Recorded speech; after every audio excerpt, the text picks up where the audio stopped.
Maraming nag-abang sa pagsalubong ng Chinese New Year sa Binondo, Maynila kung saan ibinida ang drone show at fireworks display. Ang ilan nagtitinda naman ng mga pampaswerte 24 oras ng bukas. Live mula sa Maynila, may unang balita si Bam Alegre. Bam, kung hey Patchoy! Maris, happy Chinese New Year. Naging makulay nga at high-tech yung pagsalubong ng lungsod ng Maynila dito sa Chinese New Year.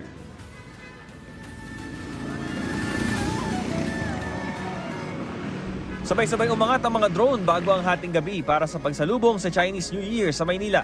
Naging maningning ang drone and light show habang bumubuo ng iba't ibang hugis. Gaya ng mala billboard na logo ng lungsod ng Maynila at ang Year of the Horse ngayon 2026.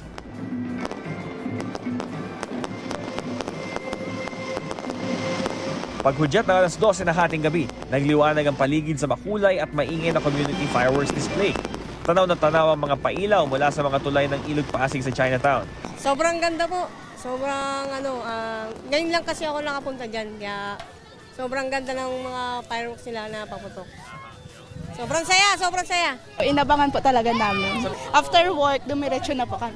Taon ng tradisyon ng mag-asawang sina Paolo at Aya Ong na salubungin ng Chinese New Year sa Binondo.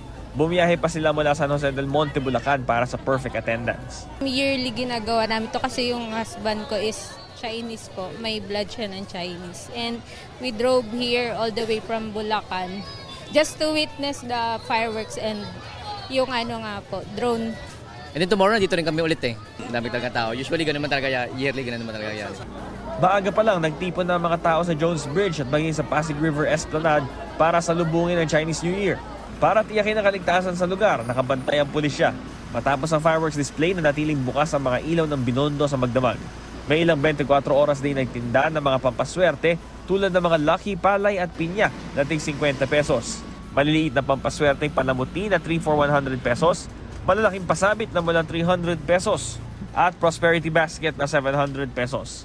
Mabibili rin ang tikoy mula 75 hanggang 200 pesos, depende sa size. Sa matagumpay na pagsalubong sa Chinese New Year, kapayapaan ang naging panawagan ni Manila City Mayor Isko Moreno. Happy New Year po sa inyong lahat. Ang wish ko, kanina nasabi ko na, I hope we'll find the peace. We must seek peace because peace will create peace of mind and progress and opportunity to a person, to a family, to a community, to a city, and to the country, and to our neighboring countries.